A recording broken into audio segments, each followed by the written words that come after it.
This is the Revitalize My Church podcast, created to help churches navigate change and reorient to a new and healthy future. This episode is hosted by the Executive Director of Assist Church Expansion, Nathan Bryant, and his ministry colleague, Bart Blair. Welcome to the 37th episode of the Revitalize My Church podcast. My name is Bart Blair, and I am joined by the Executive Director of Assist Church Expansion, Mr. Nathan Bryant. Hello, Nathan. Hi, Bart. Are you doing well on this fine day? It's just after Christmas, doing very well, very relaxed. Probably too relaxed. Yeah, too relaxed. Well, we are headed into a new ministry year, 2026. This is the first episode that you and I are recording together for 2026. And you have any thoughts on 2025 and how 2025 went for you? 2025 was I guess with most years, some really amazing things happened. And then there was some really hard things that we had to manage that aren't quite through yet. So, yes. But the Lord has shown up in some ways that I did not anticipate, which is always true. God is God, and He's actually at work. So sometimes I'm always surprised. Oh, God is doing stuff here. So, but no, I think the 2025 was a good year. God is good despite me, as I say. So. Yes, sure. Thank you for that reminder that God is God. Just in case those of you who are listening to this podcast have forgotten, God is God. And yes, he was sovereign last year. He'll be sovereign again this year as well. And then He's active. Oftentimes we think he's not interested or not involved, but He's so active and dynamic in our lives, in the lives around us, and in, of course, growing His church, which he said he was going to build. So. Yes, absolutely. Well, for those of you who have tuned into this episode, and maybe this is your first one, we appreciate you tuning in, and hopefully this will help kickstart some things for you as a church leader, as a ministry leader in 2026.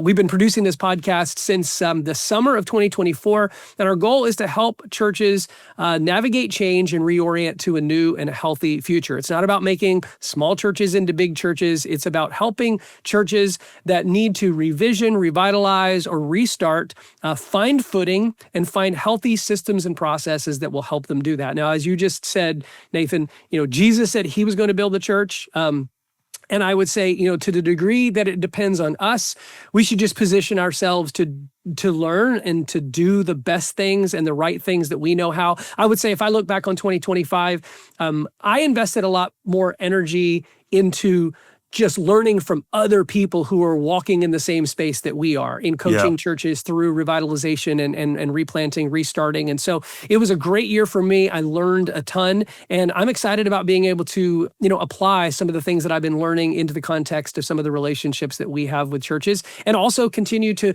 bring some of those things here onto this podcast. I met some new people. We've got some new guests coming up here in the upcoming months. So I'll just casually remind our listeners and viewers that if they haven't yet subscribed, wherever they listen to their favorite podcasts, make sure that you do that so you don't miss any of our future episodes. We've got some good ones coming up here.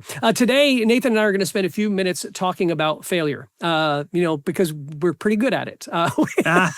We've done a few things that haven't gone so great. We've done a few things that the Lord has blessed, and we're excited about those things. But the title of this episode, I've called it 5 Common Reasons That Church Revitalization Efforts Fail. And I don't know that 7, 8, 9 years ago when you and I started working in ministry in this space together, I don't know that we would have been able to readily identify the reasons that many church revitalization efforts fail. But I think as we've walked alongside churches, we've seen some of the errors and the omissions and the roadblocks and some of the hiccups that happen along the way. And I was just out for a walk a couple of weeks ago, and I was just sort of thinking through these things. And I thought, I'm just going to make a list and we'll talk about them in a podcast episode. And maybe we can set some churches up for avoiding some of these reasons that church revitalization efforts fail. So I'm just going to, we've got 5 different points that we're going to hit on here. I think all are sort of equal in terms of their threat to a healthy church. And I'll start with the first one. And that is when a church is preparing to go through a revitalization or a vision renewal, I'm simply going to state it as overestimated readiness. They think they're more ready than they really are for the change that's needed. What would you comment on that, Nathan, in terms of your observations about churches and their overestimated readiness for revitalization? I think what they're thinking the change is going to be relative to the change that we're going to be asking, or a new pastor or a new leader, new vision coming in would be asking, are not always in sync.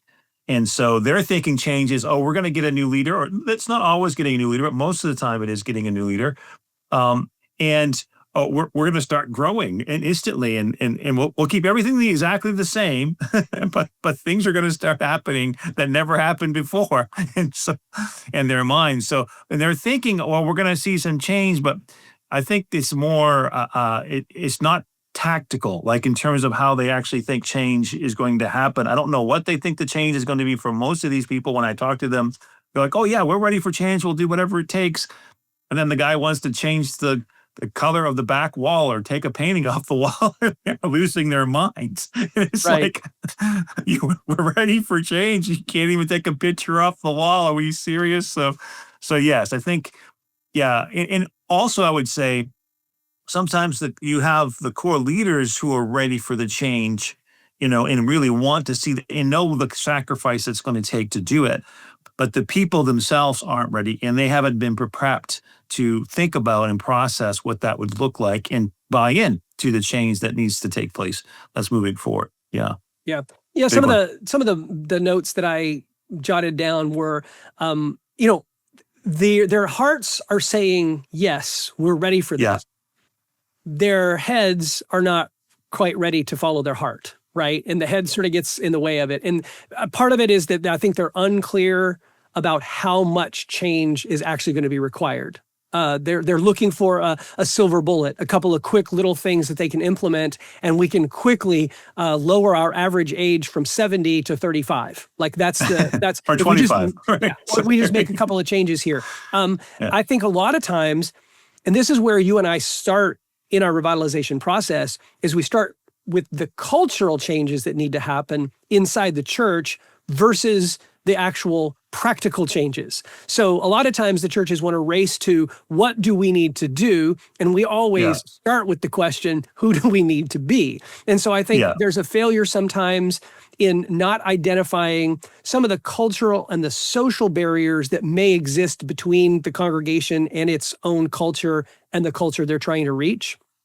I think that sometimes there's, and you kind of hit on this with the removing the picture from the wall, there's an underestimation of all the things that are near and dear to the existing congregants. Like we think we know what the big deals are going to be, but then we start tinkering with small things and we realize they were a really big deal. Here's a little story. Speaking of pictures on the wall, one of the churches that we're working with, I will not name it, one of the churches we've been working with for a while, there was this old, not amazing painting of Jesus on a wall in the basement of the building. Okay. Wasn't awesome, wasn't amazing. It was fine, but it looked dated and it didn't, it just didn't look awesome. And they had to do some plumbing work and some asbestos removal from their basement. And the pastor took that painting off the wall in the basement when they were doing that, and he hid it in the back corner of the basement. He didn't throw it away. But he hid it. He put it where he didn't think anyone would find it. And he said it was gone for several months. And then one day he's walking through, he goes down the stairs, he turns the corner, and lo and behold, there it is. Jesus is found his way back onto the wall. He's like, I have no idea who found it or who hung it back up. And it wasn't a big deal. But for somebody, that picture being on that spot on that wall was actually a big deal. A big deal enough that they went and rooted around and found the picture and put it back on the wall. So yes, those things do happen, and they can sometimes create some grief for the pastors that are trying to lead that change. Yeah. And also I think there's so much distinction. Like a lot of times people have done something for a certain way for so long that they confuse or they bring together a practice to theology. So they think that, if we change this, we're going to be liberal. We're going to be going against the Bible or whatever, when it has nothing to do with the Bible. It has to do with culture, the things that you're looking to change. And so that becomes a real bugaboo for some people in their mind. They've been taught or have an ideology in their mind that if we do this or that, we're no longer honoring Jesus with how we do this, when the Bible doesn't actually say anything about the things that they're actually talking about change. Now, there are things, of course, in the Bible that we shouldn't do, for sure. But lots of times those things are not the things that are being argued about in the church. It's just that it's a cultural expression of doing church that they have been part of for many, even generations. And if you're wanting to make some shifts to a different cultural expression to reach different kinds of people, then they have a really big problem. They're saying, oh, well, now you're being unbiblical, and it has nothing to do with the Bible. It has mostly to do with culture. And they can't separate theology from culture. And it's really interesting to navigate that issue. I think it's a big one for lots of people. Yeah, I mean, there are things like, pews versus chairs. Pews are more biblical than chairs. I don't know how. Oh, obviously. But they are. Paul wrote about them extensively. Yeah. Pews. Yeah. Yeah, that's in like 11th Corinthians or something like that, right? I don't know what the book is. Anyway, so as I put down the bullet points that we're going to talk about today, Nathan, I've identified some of these causes of failure in a revitalization effort. And I've put a little bullet point here as a potential solution or a way of overcoming this. And the first one here is actually to evaluate your church's readiness through a health assessment and a readiness assessment. Now, we have a health assessment that you can download from our website, revitalizemy.church. So there on the homepage, you can download that health assessment. One of the things we did this year, and I was talking about learning from other people and things we want to implement in the new year, is that we had never really done a readiness assessment with the churches, many of the churches that we partnered with. Yeah. And we started doing that here in the last quarter of the year. We basically hijacked some of the best stuff that we found from other ministries, other organizations that are doing similar work to ours. We're not the only players out there. If you're listening to this and you're part of a Southern Baptist denomination or another group, reach out to your district office. A lot of them will have something that might be able to prepare you for that. Or if you're part of our family, the Charis Fellowship, or maybe you're unaffiliated altogether and you're looking for some help in that, reach out to us and we can provide you what we have. Be happy to share that with you, because I think the first step for any leader in terms of leading their church through a significant amount of change is really doing a deep assessment on how ready the people are. And like, for instance, we did one recently with a church, and we realized that they were probably not as ready as they thought they were. And so rather than racing to the next point in the process, we've decided to spend a little bit more time nurturing the relationship with them and working them towards being ready for change rather than beginning the change itself. And so lessons that we've learned along the way. And I think that tool, Bart, that you put together for preparing the church through that prayer study together, it was very helpful in preparing the church for readiness as well. So I think thanks, there's another Nathan. solution. He's referring to a book I put together several years ago. It's called Praying for Renewal in Our Church. It's a 40-day prayer experience for churches to basically pray through some scriptures and some key points together over a 40-day period, again, in preparation for that season of renewal or revitalization. So I'll link to that in the show notes in case anybody who's listening would like to find access to that. So the first obstacle, or the first common reason that we see church revitalization efforts fail, is an overestimated readiness. The second is unrealistic expectations about growing younger. We've already kind of joked about that a little bit. Yeah. We're a church and the average age is 65 plus, and we want to reach 20 somethings. But part of the challenge here is that our ministry offerings and our ministry style don't necessarily connect culturally with the young adults or the young families that we're trying to reach. Why don't you speak to that a little bit more? Yeah, and I think it's a big one. And oftentimes when we're engaging these folks, it's because they lost their grandchildren, right? Mm-hmm. And when we're dealing with churches, my experience has been that the first generation stays, the second generation will stay because they grew up in the church, and the third generation goes because the distance between the cultural expression of the church and the culture they're growing up in is so removed that they leave. And when they exit, boy, those grandparents really feel that loss of not having their grandkids and children in this church anymore. And like, how do we get them back? Which is a great question. Of course, we're interested in getting them back. We're also interested in reaching the community who don't know Jesus yet as well.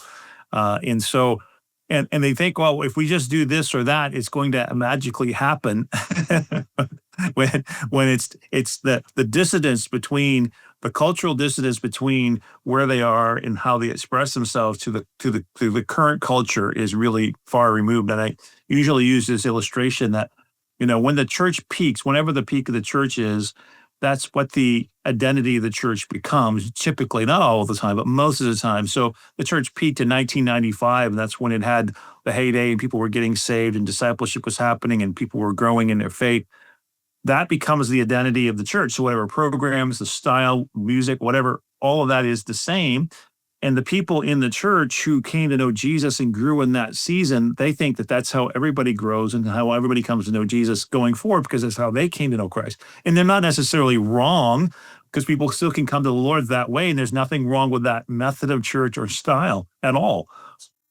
But the challenge is that it's so culturally removed from that second and third generation. And that's typically what happens is the churches will age out because they're not connecting relative to the people who are growing up in 2020. So when a kid walks into the church, they're time warping back to 1985 or 95, and they're like, So I usually use this is saying where I said I tell them, like, if the little girl says to grandma says, grandma says, well, why don't you come to my church? She says, don't you love me? So I love you, grandma. Don't you love Jesus? I love Jesus. So why don't you love my church? Because if you love Jesus, you love me. You got to love the church. And she's like, no, I don't. I do love Jesus. I do love you. Don't love the church. And they're also looking for a place where they can bring their friends to it, and they want to come to something that's culturally more relevant to them.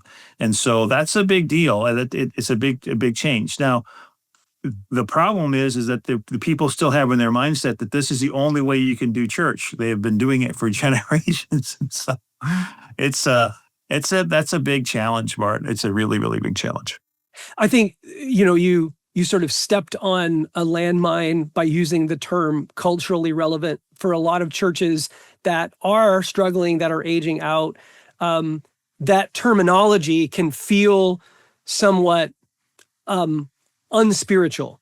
That becoming it also culturally sends up a lot relevant, of red flags, because there's a lot of conservative evangelicalism that is anti anything that use the word relevant to. They think it's kind of not godly, and right. Certainly I'm no proponent of that, and I'm not opposed to anybody's expression of how they want to do church and reach people, or even engage and grow the believers.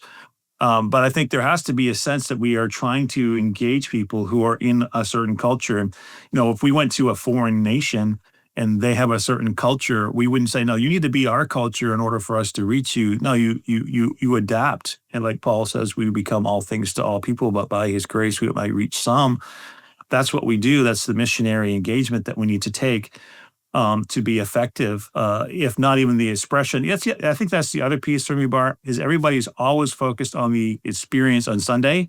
And that's the only thing that they think church is. There's a lot more going on in terms of how we reach people, how we engage people, than just what we're doing Sunday morning. And there at least there should be, if we're going to be effective at reaching people. So I think that's a big challenge for people, is that there's a push in the evangelical world to be seeing that as a something that's evil. And I guess it can be, we can go too far for sure.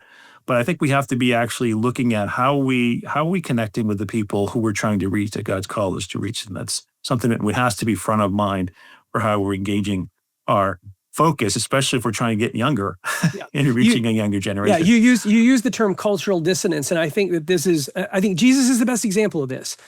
When we read the teachings, the parables that Jesus taught, he used farming illustrations and illustrations that would have been easy to understand and grasp by the agrarian culture that he was in of the day.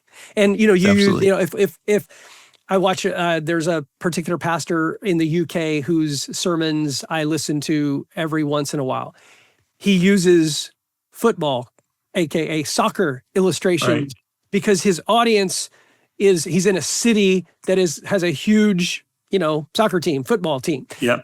I couldn't go to another country and use like American football illustrations the same way that I might here, right? So it's to say that what we're trying to do is remove the cultural dissonance. Not if that's an easier way of saying we want to be culturally relevant. Let's remove the cultural dissonance that causes people to think, I just don't fit in here. I think ultimately, what people are asking for when they're looking for a new church, a new spiritual community to be a part of, they're asking the question, will I fit in?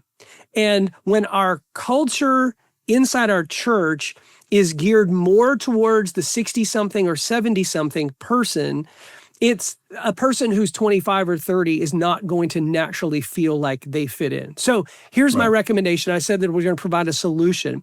One of the things that we work through with churches is a demographic community study. Who is in the community? And ask the question and answer the question, who are we most likely to reach?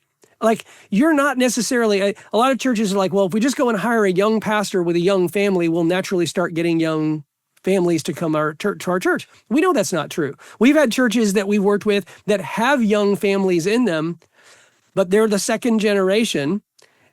And their church does not attract other young families, even though they have young families in the church, because those families are sticking around out of loyalty and nostalgia, not necessarily so much because there is ministry that is there for them and therefore their families. And therefore, it's not attracting other young couples their same age because there isn't ministry that matters to them. It's not done in a way that makes sense to them. So do a demographic study in your church and in your community, and answer the question based on who we are and our oikos as a community, who we're connected with, who we could be connected with, who are we most likely to reach? Because it might not necessarily, yes, growing younger is always, when you're an older church, that's always one of the prerogatives is to try to grow younger. But I would just say, hey, reaching lost people, whether they're the same age or just 5 years younger, let's just go, let's set that as the goal. If we could just reach some, I believe that the Lord would bless us with more opportunity to reach more. Absolutely. Yeah, I agree. Yep. All right, let's go to focus should be the lost. Yeah, focus should be the lost, not necessarily an age group. Okay, third point here. The third point is one of the other common reasons for failure in church revitalization efforts is the speed of the leader.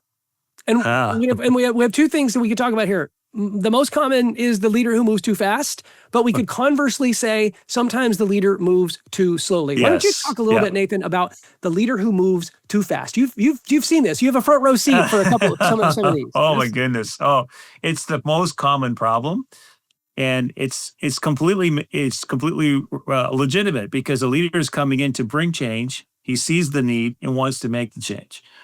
But what he's got to realize, often doesn't realize, or it feels like the people or the sheep are the problem, and he just starts beating them to move them where he needs them to go instead of leading them for the change that's required for them to be what God wants them to be. And he moves way too quickly because they have to, he's ready. He's already been thinking about this, praying about this on it, and he's coming to make that change, and he's eager to get after it. But the people, they've been living like this for 30, 40, 50 years. And so this ship needs a little bit more vision and encouragement and inspiration. And that the leader needs more marbles in his pocket that he can spend before he starts spending them. And so usually he moves way too quickly. He acts more like a manager than a leader in terms of how he's trying to bring change to the church. And those two things really, moving too quickly and then not building the vision and the relational capital to move people, those two things have to be in sync. And if they're not ready because you haven't prepared them and given them the vision to desire it, and you don't have the relational capital to move them, and you're trying to move them anyway, and then you're mad at them because they're not moving, that's a problem. That's a big problem. And lots of leaders have had to. Now, there's times when a guy's done everything he can to give vision and everything else, and the people just are not going to move. That does happen. But most of the time, I would say it's more on the leader's speed in terms of how he's trying to, and strategy in terms of how he's trying to move the congregation. Yeah, you've used the phrase relational capital a couple of times, and I think this is the one piece that especially visionary leaders can sometimes fail at recognizing, is that you think that because you have a compelling vision that people are naturally going to follow you, but they're going to follow you when they trust you. And so Yes. this is in the book Canoeing the Mountains. By Todd Bolsinger. I've used many quotes from this book on this podcast. And one of the things that he talks about is the fact that people will trust you off the map when they trust you on the map. This is a reference to Lewis and Clark taking their expedition team off of the map, which was the river route that they were trying to navigate, to the Pacific Ocean, and having to actually go through mountains. And they were off the map. And because the people trusted them on the map, they were willing to trust them off the map. And so I think that what leaders have to do is spend more time leading in the current context, building that relational equity, so that when they do begin to change the playbook and take the church off the map into uncharted territory, someplace they haven't been before, you need people to trust you. And if you haven't demonstrated yourself trustworthy in the context of the way things are, it's going to be very difficult for you to lead in the season of change. Another good book I think would recommend is The 5 Levels of Leadership by Maxwell, because he walks you through, and oftentimes we're working on level 1, which is just the title, which really is the lowest level of leadership. Right. Just because I hold the title, I'm telling you what to do. That is the lowest level. And so he walks you through the 5 levels of leadership that give you that ability to really move people. And if you're having a challenge figuring out, man, what are some ways that I can get better as a leader? I think that's a simple read book that would be really helpful for a leader to get his head around how can I get more skilled at moving people in a direction that God's leading us to. Yeah, we've already talked about this a little bit, but one of the other things that tends to happen with a leader who's moving too fast is they make changes to minor things that they perceive as being minor, but they cause major uproar. Yeah, mayhem. Yeah. And they also sometimes look at wanting to change things that probably aren't going to matter as much as they think they will. I just had a conversation with one of the guys that I'm coaching just a couple of weeks ago, because he wants to have the conversation about moving from pews to chairs in their meeting space so that it can be more multifunctional. And we've had some churches that have done that. But it's a big deal for some churches to navigate that kind of change. Yeah. And I told him, I said, you're not ready for that conversation. And I know that you would like to do that. And I don't think it's a bad direction, but I think it's premature. Of all the things that you could be focusing your energy on right now, there are other hills to die on. Yeah, that is not a battle in this particular season worth engaging in, right? If it's not worth dying for, it's not worth fighting for. And that one's not worth fighting for. So I said, just slow down on that one. Now, yes, the speed of the leader. One more thing I'd say about that, Bart, too, just to give some guys some more encouragement too, is find some places where you can win. Because what's going to happen is your levels of leadership is part of it is of course your authority, your position. The other is the relationships that you have and the character that you possess. But the next level of where you actually get credibility as a leader is when you succeed. And so if you can find small wins that everybody's good with and that you're leading them to win in, that's going to give you much more leadership quotient to lead them in other things that they haven't explored yet or are scared to consider. So just think about that as you're thinking about leading. Yeah. Now, we're talking primarily here about leaders moving too quickly, because that is definitely the most common problem. But on a rare occasion, we encounter someone who moves too slowly. Talk a little bit about some of the challenges that come when the leader moves too slowly and doesn't enact. Well, if the church has been properly prepared, the core people of the church, the key leaders of the church, are eager to move. And they are actually inviting the leader to come to bring the change they're wanting. And they've been part of a process to think about change, and they've been prepared for that. So their expectation is that the leader is actually going to lead them to change. And so when the leader comes and nothing happens for a long, long time, all the momentum that you had from the very beginning when we walked through the process of agreeing and making a commitment as a church family to wanting a new future, and then bringing the leader in to make it happen, it gets really frustrating for those people. And some of your key people who are going to make the most effort to make something happen, they can get exasperated and leave and cause other issues and problems. Now, sometimes they're wanting to move too quickly too. That can be an issue as well. But if you have momentum is a funny thing. and it's very, very fragile. And so you need to be able to keep things moving. And if you stop or slow molasses the train, now sometimes you need that because there's times when you don't have any relational capital, you don't know anybody that's there, and you need more time to build the trust and build some key leadership teams and build some more vision development.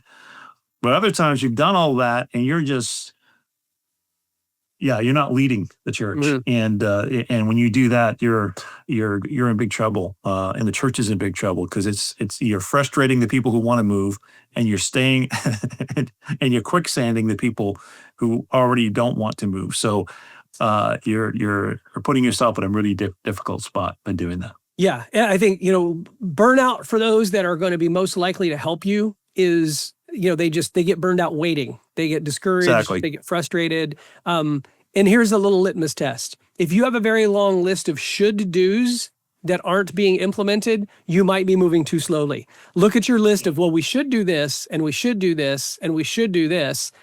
And if you don't have an action plan for those should-dos and you're not implementing those should-dos, then you might be moving too slowly. And so here's my solution to the speed of the leader problem in church revitalization. Get a coach. Get a coach who understands change management and who can be a sounding board for you. And the brakes guy, when you need somebody to help you tap the brakes, or the gas guy, when you need somebody to tell you it is time to move. But get a coach. Have somebody that you can run things by who really understands this space. One of the key things that we do in our revitalization revisioning process is we work with a strategic vision team. We want the leader to have a vision team that both helps revision the church, but also bring accountability to the leader to implement the things that we said we were going to implement. So, always, and this is one of the hardest things that we have in a lot of churches, is we look for a person on that vision team who's an administrator. And an administrator is not just the person who writes the stuff down and puts it on the calendar, but we're trying to empower that administrative person with a level of accountability to go, hey, the last time we met, we said we were going to do this, and those things didn't get done. So can we agree that before the next time we meet again, we're actually going to get those things done, right? So we need to bring the vision team helps keep things moving, I think, at a pace that is appropriate for where the church is. Those are typically key stakeholders and influencers in the church that are going to help you mobilize other people in the church, but at the same time gives you some built-in accountability to do the things that you said you were going to do. And I would also say one more thing, Bart, to this. Sometimes the leader's moving too slow because he's scared of one or two families that are holding everything up. And there's strategies to engage that situation and trying to get them on side and move forward. But I always say, I don't want to have one or two people determining the future of the church, unless that future is actually reaching more lost people for Jesus, right? So sometimes, you have to have difficult conversations. So sometimes you're going to have to ask people to step down from positions that are holding things up. You're going to have to do that. And sometimes that leader isn't willing to have those conversations or doesn't feel like he has enough marbles yet in his pocket to do that.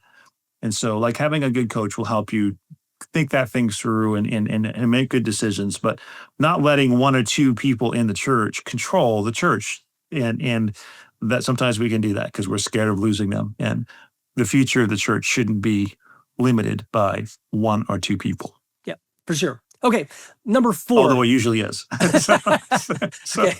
Number 4 on our list of common mistakes or common reasons that a church revitalization gets derailed is a complex decision-making process or a complicated decision-making process. It's just, There's too much red tape in order to get stuff done. Can you speak to that a little bit? Almost every church, well, not everyone, but a big chunk of the churches that we have come into have what's called a church council. Now, the church has been has been shrinking for years and years and years and years, and basically all the people left in the church are the church council. That's pretty much it. And there's nothing wrong with having a church council. It's wonderful that they have a church council. They have some kind of method for organizing the church. It's not what I would choose, but it's okay. But what happens is you've got a church of 25 people, you've got 10 people on the council. and even to have a meeting to get them all in the room at the same time, because, we want to make sure we heard from this person, that person, when everybody gets a chance to share and everybody gets, it's so cumbersome and it's so clunky. And then you have some people who are really spiritually mature and some people who are really immature, people who are really committed to the church and people who don't even show up every fifth week or sixth week, and yet they have the same say. So it's just crazy sometimes who is making decisions and how decisions are made, and it's cumbersome and awkward and clunky. So yes, clarifying and streamlining how you make decisions and making sure there's accountability and proper process in terms of how things are done is really, really important and really helpful for everybody. When people know how decisions are made and who to go to, it helps everybody on the team to move forward with you better. Yeah, we're going to do some additional podcast episodes this year on church governance and team structures. I think it'll really be practical and helpful for churches. Smaller, established churches tend to have consensus thinking, meaning everyone gets a say about everything. And, I brought this up. And sometimes everybody has to agree too, right. Which really gives the power to one or two people. Exactly. And it can be anything from the color of the paint or the drapes on the windows to, the curriculum that we're using in the children's ministry, if we even have a children's ministry. There's a lot of consensus thinking. And while I do think that there are times and places in the context of a church where a congregational decision should be come to with some level of unity and that the congregation should be consulted. The congregation can't be consulted on every little thing. It creates so much red tape and it prevents any progress from the leader being able to make any progress. And it gives power to the least common denominators. And I just think that's not helpful. Yeah. So in a nutshell, our solution to this would be, might be helpful for your church to bring in a third party who can help you assess your current decision-making process. And what we would typically do is we would say, hey, there are staff decisions, and then there are board decisions, and then there are congregational decisions. And those things need to be delineated so that there's appropriate accountability at all levels. You don't want the staff to be able to make all the decisions without having board input, but not every decision that the board makes should probably have to be voted on by the congregation. And so being able to discern which pieces of the puzzle fit on which plates, and who's responsible for what. Don't try to rewrite your constitution and bylaws to make this work. That's an error and another battle that you're going to be fighting. Eventually, typically I ask churches to suspend their constitution and bylaws to operate under a simple structure, and they can change it later once they start living in it. I always, I always use the analogy that, was the Constitution written for the church or the church written for the Constitution, right? Because a lot of times the Constitution, churches just took a boilerplate constitution and set of bylaws from another church, and they just plopped them down and changed their church name and address. Sometimes they've been rewritten and modified because of a critical issue or an incident that happened in the church. And so we've swung the pendulum the complete opposite direction to make sure that, quote unquote, that never happens again. And then what we end up doing is handcuffing ourselves with the ability to actually be able to make the change that we need to make in order to reach the people that God's calling us to reach. So ultimately, having a third party come in and help you assess is going to probably be the best strategy in evaluating that. And you know what? It's going to take a lot of humility, because there are going to be some people on that board or on that council who have always had a say about everything. And the big change is going to be them saying, you're not going to have a say on every little thing. You're going to have a say on some things, but not all things. And that's going to be the hard part there. Okay, our fifth and final common reason that church revitalizations get derailed is that the church is unprepared to manage internal conflict. This one has been on my mind a lot lately. Oh, yeah. The church, tough one. Elders, the board, the pastor, they're unprepared to manage internal conflict, because here's the deal. Anytime you're leading a church into a new season where you're trying to implement any kind of change, where the church is learning to, if they've called a new pastor, learning to live with and love that new pastor and vice versa, there's going to be conflict. There are going to be issues of conflict, and your ability to navigate that conflict is oftentimes going to determine whether or not your revitalization is successful. You want to speak to that? Oh man, there's so many levels of this, Bart, and it's so starting from the leader, the pastor himself. I tell a pastor when he takes a church, he's like, I don't want to have conflict. Well, you're bringing change to the church, so you're already got conflict, whether you like it or not, and you're managing conflict. And conflict itself, I think often people think, oh, we hear the word conflict is such a pejorative word. It sounds so negative, and it doesn't have to be. Conflict just means that we have a difference of opinion, and there's something that we're having conflict on. How do we resolve it so we can get on the other side and be more unified heading out the other side? Much better to have clarity that there is a problem than people pretend there isn't one. Mm-hmm. And I always say unresolved conflict always creates more conflict, always. So as a leader, we need to be observant of where the conflict is in being proactive, engaging that conflict so that it doesn't fester, it doesn't get long-sighted, it doesn't undermine everything, doesn't change. Because what typically happens, I would say 80% of most conflicts are communication issues. People misunderstood what was going to take place. They assumed a motive or assumed something or whatever. And that's, I would say 85% of most conflicts are that. And if you just were proactive and engaging and having a conversation and trying to clarify what was taking place and hear from both sides, you probably would resolve 85% of most conflicts.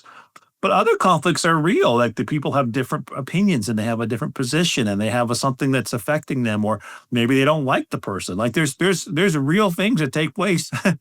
But then there's levels of conflict. So there's a conflict between, one person in the congregation and the pastor.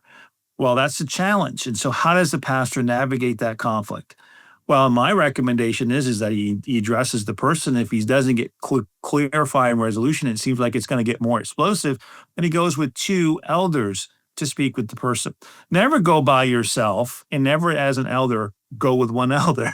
Always bring 2 elders with you when you are dealing with a problem, because you don't know what the person's going to say that you said and didn't say, and he's, all of that stuff. So resolve conflicts. Try to engage it. Matthew 18 gives us clarity on how we're supposed to do this. But as a leader, I want to try to engage it initially. If that doesn't work, then I want to make sure I have witnesses and godly people helping me resolve this conflict so it doesn't become something bigger. Another challenge is sometimes it's the leaders, the elders, and the pastor, or the pastor and the elders. And that becomes really challenging to know how to navigate that conflict, because who does the pastor talk to if he doesn't agree or is having a real problem with his elders? And who do the elders talk to if they have a problem with the pastor?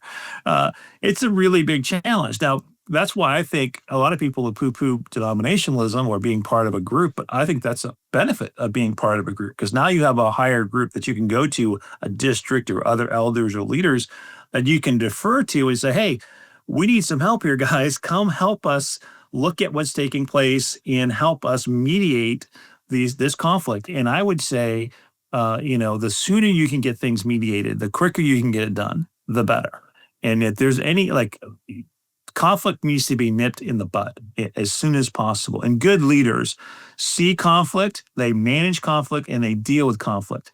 And if you're not doing that, you're gonna really have a difficult, messy situation, and you don't have to. Yeah. No, I'm gonna take things from a slightly different angle here, because what I really perceive, Nathan, especially related to some of the church conflicts that we've had the opportunity to walk alongside churches to get through, is that the churches, everything that you've said is sort of reactive, and I would prefer churches being more proactive in terms of learning how to address conflict in a biblical way when it arises. I don't think that most pastors and elder teams are prepared for that. I read a book this past year in 2025. I think it was called Becoming a Future Ready Church. There was a statistic in it, and it was like a chart, and it gave the top 10 reasons for conflict in church. Number 10 on the list, which is the one that most pastors and elders are prepared for. Number 10, the bottom, the one that caused the least problem, theological differences. Okay, that's the one that we're all prepared to deal with, the theological differences. Yes. Number 1 on the list, by a long shot, was people's behavior. People's behavior was the primary cause of conflict in the church. And I think that is the area where pastors and church leaders tend to be least equipped to manage. You end up with conflict because people become too confrontational especially over things that might be changing, or things you talked about, communication, not addressing things in a thorough and healthy or timely way. What often happens in churches is we let gossip proliferate. We don't know how to address it. We don't know how to nip it in the bud. Or, and I've seen this, we just want to sweep things under the rug, pretend that it's not an issue, pretend that it's not a problem, and just let bygones be bygones. And we don't ever get resolution to what the problem was, which now that conflict just becomes a cancer in the church. So totally. Before, when I was writing this stuff down, I was like, I wonder if I can find some resources online. I couldn't believe a couple of Google searches, and I found dozens of online courses and training and consultation groups that help pastors train them in biblical conflict management, elder training in biblical content management, discipleship content that churches and organizations have created for their own congregations to learn how to deal with conflict, both in their own personal lives and relationships, as well as in the context of the church. So my solution to the problem is be proactive. You may not think you need to prepare yourself. It's like pre-marriage counseling. No couple believes that they need the pre-marriage counseling because they love each other. They're in love. And everything's going to be perfect. Everything's going to be wonderful. But the best pre-marriage counseling prepares the couple for the fights they're going to have one of these days, right? Yes. Yeah. And what you as a pastor, as a church leader, as an elder can do is you can prepare yourself and prepare your church for the conflict that is inevitable. Your goal is to reach people. Your goal is to reach sinful people who need a savior. The more sinful people... Of which you are one. Of which you are one, right? Exactly. The more sinful people that you have as a part of your church, the more conflict you are likely to experience. And so my advice, my counsel, my solution to this problem is be proactive. Don't wait for the stick of dynamite to blow up before you start preparing for the conflict that you're likely to experience. And I would say also, just like you're saying, being proactive, we need to be talking about the grace of God, the unity of the body, operating in a way that represents Christ in the way that we treat one another. These basic Christian ways that we operate need to be preached and taught so that when we do have conflict, we're dealing with it with grace and kindness, not with, both fists a-blazing and our mouths going off, hard faster than it needs to be and creating more conflict. And generally, in my experience, a good chunk of the time, there's a bigger conflict that's come from the minor conflict that initiated it. And if they would have just nipped it when it started, we would not be in the situation that we're in. But we're human beings. We live in a sinful world and we're all sinners. And we also have different ideas and different visions and different philosophies. And so it's difficult in navigating in the church with all those things being true. But we can do it as long as Jesus is the head and we yield to him and to his word and to the leadership he's given to us with grace and love and pursuing the unity of the body and the mission of Christ first. Absolutely. Well said. And we're going to land the plane there. We have summarized 5 common reasons that church revitalization efforts fail and have provided you some solutions to those problems. Thanks for tuning in to this episode of the Revitalize My Church podcast. We want to remind you again, if you haven't subscribed wherever you listen to your favorite podcasts, please do that. And if you haven't left a rating or review on Spotify or Apple or wherever you listen, please do that as well. It just helps work the algorithm of the interwebs and more people can find this podcast. And we just want to help more churches become healthy. Thanks again, and we'll see you next time.